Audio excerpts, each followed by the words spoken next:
Usually when you think about ancient Rome, your mind probably goes straight to those big cinematic visuals. Right, like the epic movies. Yeah, exactly. Wait, I mean precisely that. You picture those gleaming marble columns stretching up into the Mediterranean sky, right? Oh, definitely. The architecture alone is staggering. And you imagine triumphant generals coming back from these sweeping conquests with chariots full of spoils.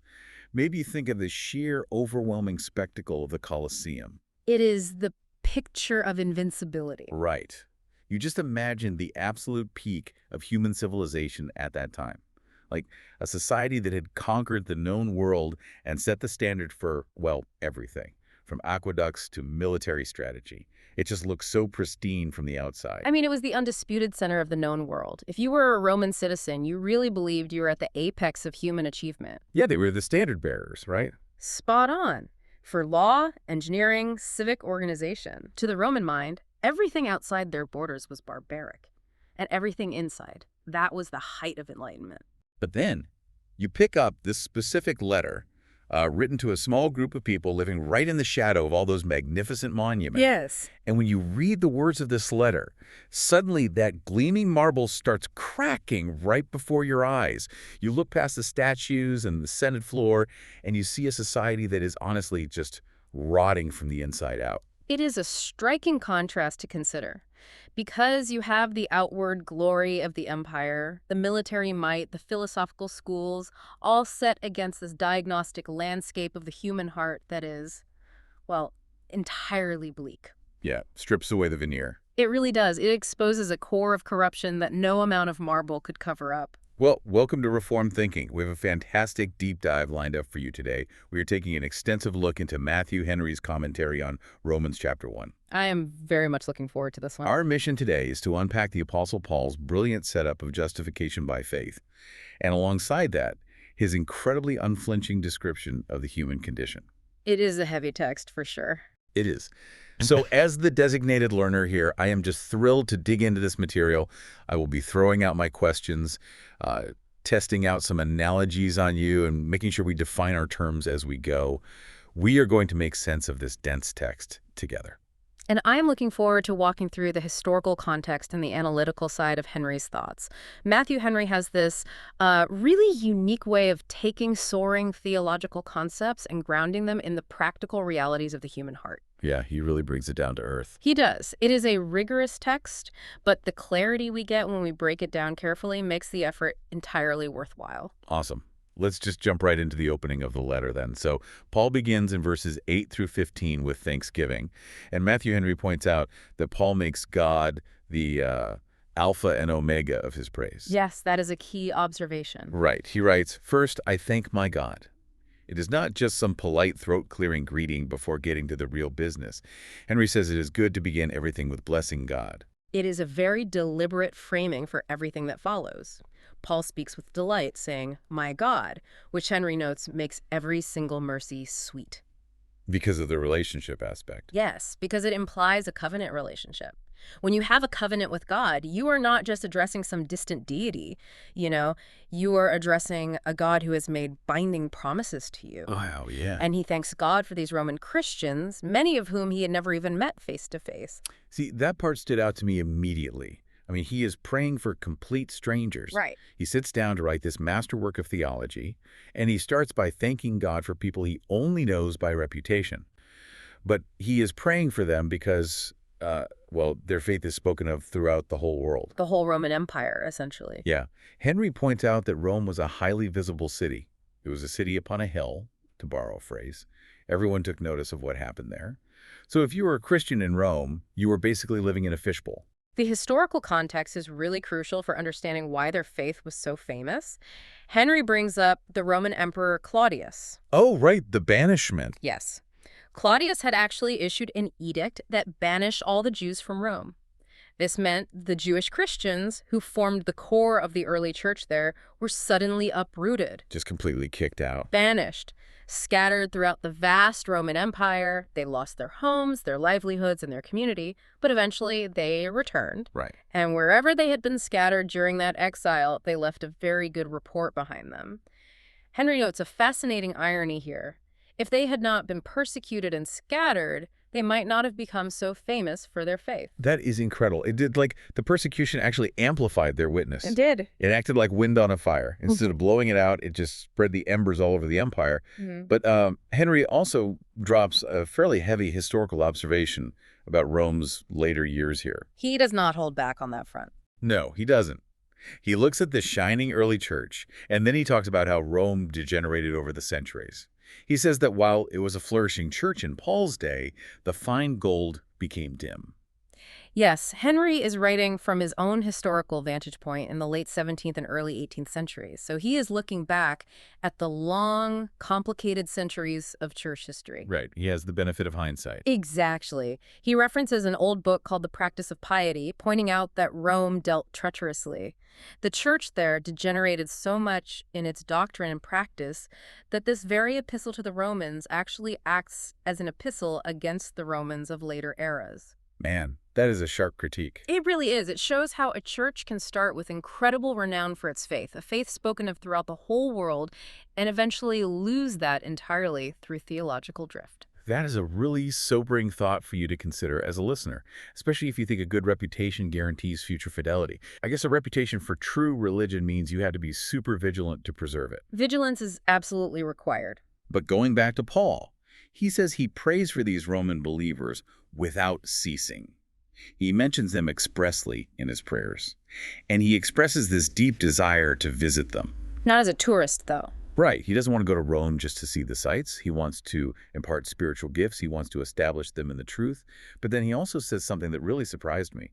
He expects to receive comfort from them. What's fascinating here is how Paul views the concept of mutual faith. Yeah, tell me more about that. Well, consider who is writing this. He is an apostle. He has incredible authority, direct revelation from Christ, and massive spiritual insight. He's basically at the top of the hierarchy in human Right. terms. Yet he never positions himself above needing the spiritual encouragement of ordinary believers. He wants to impart to them, yes, but he also says he wants to be comforted by their mutual faith. Iron sharpens iron. Oh, that makes sense. He expects the Roman believers, these lay people living in the capital, to minister to him just as much as he ministers to them. It shows a real humility. He doesn't see himself as, like, the lone dispenser of grace who never needs a refill. A very apt way to put it. He also mentions thanking God through Jesus Christ. Henry stresses this point heavily in the commentary, arguing that all duties and praises are pleasing to God only through a mediator. It is not just generic praise thrown up to the sky hoping it lands on the right desk. Precisely. In Henry's theological framework, which aligns with Orthodox Protestant thought, sinful humans cannot approach a perfectly holy God directly. The gap in purity is too vast. So we need a go-between. Yes, every prayer, every act of thanksgiving, every tear shed in repentance must pass through the mediation of Christ to be acceptable. Christ's perfect righteousness covers our imperfect prayers, making them a sweet-smelling savor to God. Okay, let's unpack this concept Paul brings up next, because it confused me at first glance. The debtor concept. Yes, he calls himself a debtor to both the Greeks and the barbarians, to the wise and the unwise. I mean, how does someone become a debtor to people they have never even met and who haven't given them a dime? Henry explains this concept of spiritual debt in two ways. First, Paul's receivings made him a debtor. He was entrusted with massive talents and gifts from his master, and he was expected to trade with them for his master's honor. So it's about stewardship. Yes, we are stewards of the goods we receive. If God gives you a gift, you owe it to God to use it for others. Second, his specific office made him a debtor. He was called and sent to do a specific work by Christ. Okay, let me try an analogy on you to visualize this setup. I'm all ears. Think of a highly specialized tutor. Let's say a wealthy benefactor approaches this tutor and gives them a massive grant, like a huge sum of money. Right. But the strict stipulation of the grant is that the tutor must educate a specific town for free. Now, the tutor owes a massive debt to the grant provider, the benefactor. But the way the tutor pays off that debt to the benefactor is by giving their time and teaching to the townsfolk. That tracks, yes. So the tutor is a debtor to the town, but only because of what they received from the benefactor. Yeah. That is a highly accurate way to conceptualize it. Paul feels an immense obligation to distribute the gospel because of the sheer magnitude of the grace he received from Christ. He owes Christ everything, and Christ told him to go to the Gentiles. Therefore, Paul owes the Gentiles the gospel. And because that town is made up of all sorts of people, the tutor has to adjust their teaching style. They have to change their approach completely when speaking to, say, a kindergarten class versus giving a lecture to the local college professors. Absolutely. Henry points out that this mirrors Paul perfectly. He adjusted his preaching style based on his audience. When he spoke to the plain people at Lystra, he talked about rain and crops. But when he spoke to the polite philosophers at Athens, he quoted their own poets and talked about the unknown God. He was paying his debt to both the Greeks, who thought they had a complete monopoly on wisdom, and the barbarians, who were considered uncultivated and ignorant. He delivered the appropriate portion to each, speaking their language conceptually. That takes a lot of skill. It does. And this readiness to pay his debt, no matter the audience, is what drives his desire to go to Rome. Even though Rome was a perilous public place where he would face intense opposition, he felt he owed them the truth. So, if he is so eager to go to this dangerous city to pay his debt, what is the currency he is using? What is he actually preaching? That brings us right to verse 16. Yeah. He is ready to preach in Rome, and he says the famous words, "I am not ashamed of the gospel of Christ." Henry gives a whole list of reasons why someone like Paul might actually be tempted to feel a great deal of shame about his message. You really have to put yourself in the mindset of the ancient world. The gospel was a massive social scandal. It was completely countercultural. How so? Well, Henry notes that the founder of this faith was hanged on a tree. Crucifixion was not just painful. It was the specific execution method reserved for common criminals, rebels, and runaway slaves. It was designed to be humiliating. Yes. And the doctrine itself was plain. It did not have the sophisticated rhetorical flair or the complex logical puzzles that the Greek and Roman scholars admired so much. And the followers of this movement, they were generally despised. They were largely poor, uneducated, and considered the dregs of society. Why does Henry place such weight on the shame aspect, though? I mean, why was the cross such an intense social stumbling block back then? Today, people wear crosses as jewelry. It has completely lost its shock value for us. It goes against every natural human instinct regarding success, victory, and divine favor. Think about what the Roman Empire valued. Strength, mostly. Exactly. They valued dominance, physical strength, and intellectual superiority. Their gods were figures of immense might who crushed their enemies. To walk into the capital of that empire and claim that the savior of the world, the true Lord, suffered a humiliating, agonizing public execution at the hands of Roman soldiers. That would just sound crazy to them. It was utterly absurd to the Roman mind. To associate yourself with that executed man was to invite intense ridicule and likely physical danger. Yet Paul boldly declares he is not ashamed. He is not ashamed because, as he says, the gospel is the working and might of God unto salvation. I'm looking at Henry's notes here, and he makes sure to point out that this is offered to the Jew first and then to the Gentile. Right, the historical priority. The lost sheep of the house of Israel got the first offer, based on the historical covenant. But upon their broad refusal, the apostles turned to the Gentiles. Now, everyone stands on the exact same level. The ground is level at the foot of the cross. Both Jew and Gentile are equally miserable without a Savior, and both are equally welcome to the Savior if they believe. Which must have been a tough pill to swallow for some. Oh, that concept would have been entirely shocking to the Jewish believers who considered themselves the peculiar, set-apart people of God, inherently superior to the pagan nations around them. Now, verse 17 is where the core proposition really lands. In the gospel, the righteousness of God is revealed from faith to faith. And Paul quotes Habakkuk 2.4, "The just shall live by faith." The phrase "from faith to faith" is dense, and Henry dissects it from multiple angles to draw out its full meaning. What's his first angle? One interpretation he offers is that it moves from Old Testament expectation to New Testament realization. You have the faith of the ancient prophets looking forward to a coming Messiah, moving to the faith of the apostles looking back at a Messiah who has already accomplished the work. He also mentions moving from depending on God directly, like Adam did before the fall in the garden, to depending on a mediator now that the relationship is broken. Yes, that is another layer. Adam had direct communion with God based on his own innocence. We do not have that luxury. We must have faith in a mediator. And Henry has a third angle, right? He does. The progression in a believer's own life. It goes from the initial faith that justifies a person at the moment of conversion to the continuous, persevering faith that maintains a Christian daily. Faith is everything in this equation, from the very beginning of the Christian life to the very end. And this righteousness revealed is of God's appointing. It results from a satisfaction of infinite value. Henry stresses that this completely cuts off any human boasting. We cannot claim a righteousness resulting from the merit of our own works. Because we didn't earn it. Right. We didn't earn it, so we can't brag about it. That is the crux of Paul's argument in this entire letter. Henry uses a vivid medical analogy to explain what Paul is doing structurally in this chapter. He says the apostle acts as a skillful, honest surgeon. Oh, I like this one. Before the surgeon applies the plaster or administers the cure, he first has to thoroughly search the wound. He has to convince the patient of their severe guilt and the impending wrath before he shows them the way of salvation. If the patient doesn't know they are dying, they won't accept the cure. Building on Henry's medical idea, he mentions that the medicine prepared will not cure the patient if it be not taken. Think about it. You could have the most perfect, absolute cure for a lethal disease sitting in a glass bottle on your shelf. Right, just gathering dust. Exactly. It could be formulated flawlessly by the greatest scientists on Earth, but if you don't open the bottle and actually ingest the medicine, it does absolutely nothing for you. The cure has to be internalized through belief. Faith is the act of drinking the medicine. The gospel is the cure. But if the gospel is the cure, what is the disease? We have to look at the wound. Yes, the surgeon has to expose the wound, and this logical progression transitions us directly into the revelation of God's wrath against humanity's suppression of the truth. Paul pivots from the glorious cure to the horrific disease. Verse 18 says, "The wrath of God is revealed from heaven against all ungodliness and unrighteousness of men." So Paul says they hold the truth in unrighteousness. Henry explains this as having some general ideas about the being of God and the fundamental difference between good and evil, but actively holding those truths captive. Henry describes an unrighteous, wicked heart as a dark dungeon in which many a good truth is depained and buried. A dark dungeon.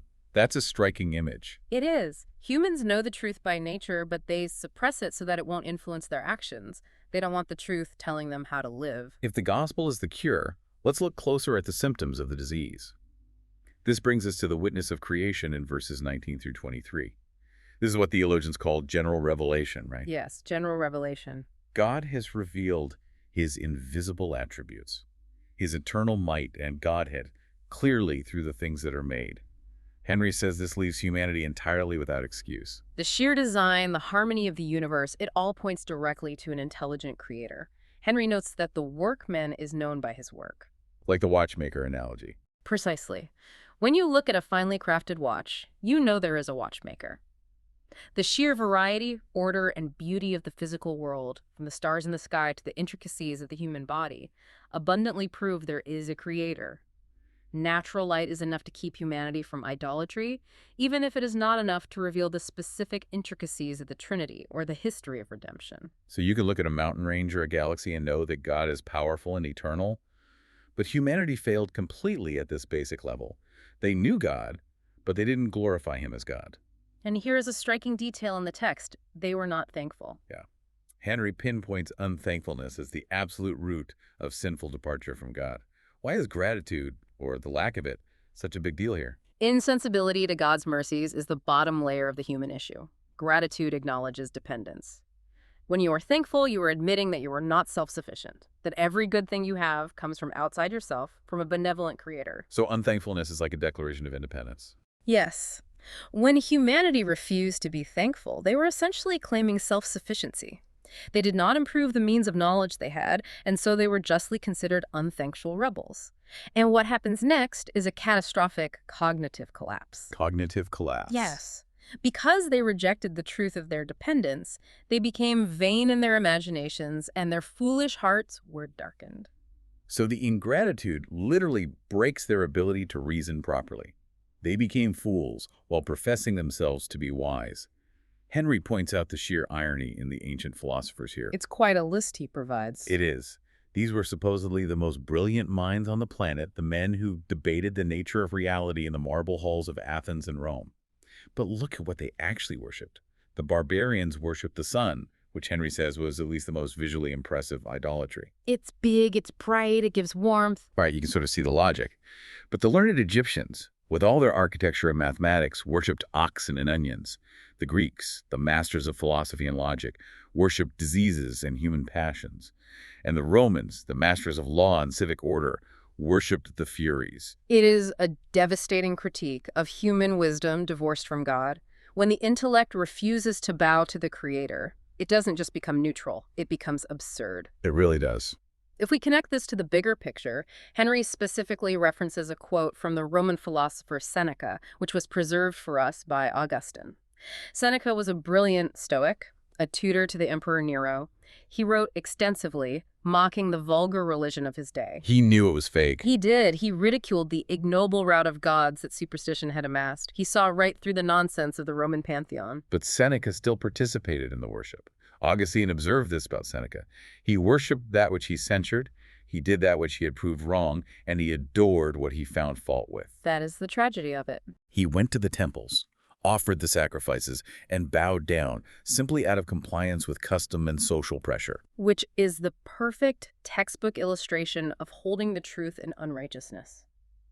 Seneca knew the truth about the absurdity of these idols. His intellect grasped it.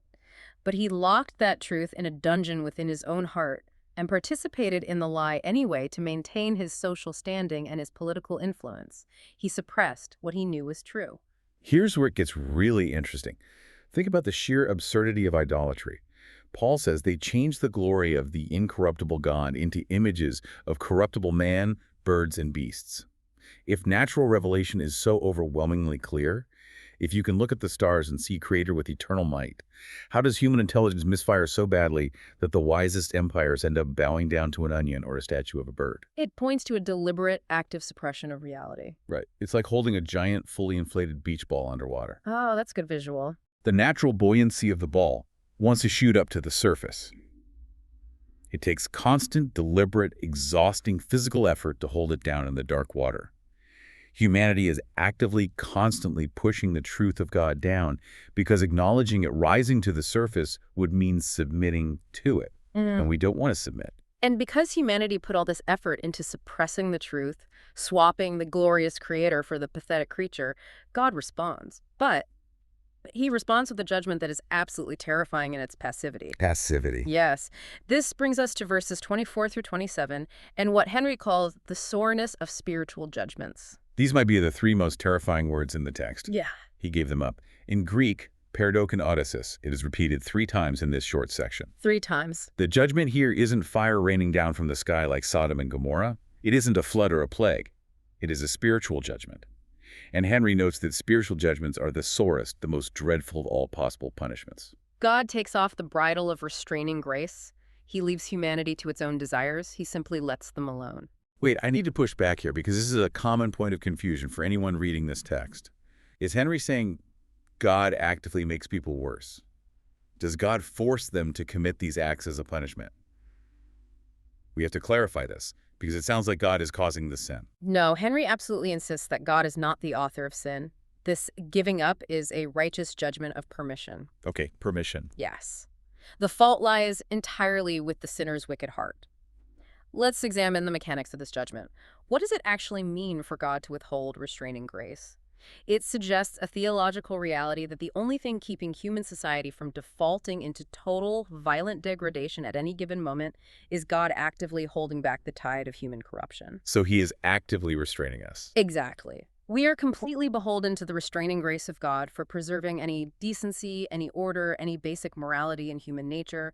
When he removes that restraint, society naturally plummets under its own weight. Let me use another analogy to clarify Henry's point about God not being the author of sin in this situation. Please do. Think of a doctor with a patient who is entirely aggressively obstinate. The patient violently refuses all medical treatment, tears out the IV lines, shouts at the nurses, and insists on drinking a bottle of poison they brought into the hospital with them. A terrible situation. Right. The doctor tries to stop them, warns them of the fatal consequences, but the patient fights back. Finally, the doctor steps back, throws up their hands, and says, "Have it your way, I'm leaving the room." When that patient succumbs to the poison, the doctor isn't responsible for their demise. No, of course not. The doctor didn't kill them. The disease, the poison, and the patient's willful, stubborn choices are entirely to blame. That is precisely Henry's argument. God giving them up isn't God forcing them to sin. It's God stepping back and allowing them to face the natural, devastating consequences of the poison they violently insist on drinking. Yeah. And Henry makes another sharp observation here. One, by the divine permission, becomes a punishment of another. The punishment for sin is very often simply more sin. The degradation is the penalty. So they're given up to uncleanness and vile, unnatural affections. Henry references the historical practices of figures like Solon and Zeno, who passed for wise men, great lawmakers, and philosophers, but were historically infamous for these unnatural acts. He brings up the abominations of Sodom. He says those who dishonored God are given up to dishonor themselves. He notes that a person cannot be delivered up to a greater slavery than to be given up to their own lusts. It is an awful recompense. They refused to understand the God who made them, who gave them dignity as image bearers, and so they became worse than the beasts, acting entirely on degraded instinct. This removal of the bridle, this terrifying letting go, doesn't stop at physical actions. It penetrates all the way down to the very core of human reasoning, which leads us to the final stage of ruin in verses 28 through 32, the reprobate mind. Verse 28 states that because they didn't like to retain God in their knowledge, God gave them over to a reprobate mind. Henry draws a really sharp distinction between knowing God and acknowledging God. In the Greek, it's the difference between gnosis and epignosis. A vital distinction. The pagans had the knowledge of God. They had the gnosis. They couldn't help it. The light of creation shone right in their faces. But they didn't acknowledge him. They lacked the epignosis, the relational recognition. They didn't retain him in their knowledge because the idea of a holy God thwarted and contradicted their lusts. They simply didn't like the idea of God. This raises an important question. What does a reprobate mind truly look like in action? Henry defines it as a mind void of all sense and judgment to discern things that differ. So they can't tell right from wrong. Correct. It is an inability to distinguish right from wrong, light from dark, in spiritual things. The moral compass doesn't just point slightly off north. The magnet is completely destroyed. It is a blind, seared conscience that is entirely past feeling. The judgment is reconciled to sin. Henry says when the judgment is reconciled to sin, the person is in the suburbs of hell. A chilling phrase. The suburbs of hell. It means you aren't just doing wrong and feeling guilty about it. Your mind has actually rewritten its own code to believe the wrong is right. It is the result of judicial hardness. First, people harden their own hearts through repeated rebellion, and eventually God seals that hardness as a judgment. And the result of this reprobate mind is a roster of ruin. Paul lists 23 specific sins that were reigning as national sins in ancient Rome. 23. It's a brutal, exhaustive list. It includes haters of God. Henry points out the sheer madness of a rational creature hating the very fountain of its own being. It includes those without natural affection, meaning parents cruel to their own children, and children violently disobedient to their parents. Henry notes that when duty fails on one side, it commonly fails on the other. Unnatural parents are punished with disobedient children, and vice versa. It's a complete breakdown of the family unit, the basic building block of society. But Henry offers a crucial leveling thought here. He states that every human heart by nature has in it the seed and spawn of all these sins. Every human heart. Yes. He doesn't let anyone off the hook. This brings the entire argument back to the core proposition. No one is exempt. Jews and Gentiles alike share this corrupted nature. Every single person listening, every person Paul wrote to, every citizen of Rome has the potential for this exact list of 23 sins lurking in their chest. Therefore, everyone is utterly reliant on the gospel cure mentioned back in verse 16. So what does this all mean for us? Let's bring this ancient text into clear focus for you today. Take the phrase, inventors of evil things, which is right there in the middle of that list of 23 sins. Yes, think about that phrase. Think about how much deliberate, calculated effort humanity puts into finding new ways to do wrong. We aren't just stumbling into sin by accident. Humanity shows a dark creativity. We engineer new ways to deceive, new ways to exploit each other, new ways to indulge our senses. We use our brilliant minds, the intellect God gave us, to invent new forms of wickedness that previous generations couldn't even imagine. The more deliberate and politic sinners are in inventing evil things, the greater the sin. They are quick of invention in sin, using all their intellectual faculties to figure out how to bypass moral laws, yet they remain stark fools in the thoughts of God. They use the intelligence meant to glorify the Creator to instead mock him. And that brings us to the very end of the chapter, verse 32, which Henry calls the highest aggravation of all, the absolute bottom of the downward spiral. Paul writes that they know the judgment of God. They know deep down through the remnants of conscience that these acts are worthy of eternal death. But they not only do them, they take pleasure in others who do them. They join a confederacy for ruin. Henry points out that the violence of a present temptation might hurry someone into committing a sin in a moment of weakness. Sure, in a moment of panic or lust. Right. But to sit back, coolly and calmly, and be pleased with other people's sins is to love sin for sin's sake. It is defending, justifying, and encouraging others to do the same. It is building a community around rebellion. It's one thing to fall into a mud puddle. It's another thing entirely to build a grandstand next to the mud puddle and cheer while other people jump in. Precisely. And that requires a completely reprobate mind. Let's summarize the overarching logic of Paul's argument here before we wrap up. We started with the heights of the gospel's capability. The gospel is the might of God unto salvation, offering a righteousness that comes entirely through faith, entirely outside of our own works. Yes. Then, to prove how desperately necessary that cure is, Paul takes us down into the absolute, terrifying depths of human depravity. He demonstrates that humanity had the light of creation but suppressed it out of unthankfulness. Because they suppressed the truth, God gave them over to their own desires. This led to degraded actions, which led to a reprobate mind, which resulted in a society fundamentally fractured by 23 distinct variations of rebellion. The conclusion is inescapable. It is. No one can possibly be justified before God by any works of their own. The law only condemns. The disease is fatal, and the patient is completely incapable of curing themselves. They don't even want the cure, which makes the medicine of verse 16 the only hope for anyone.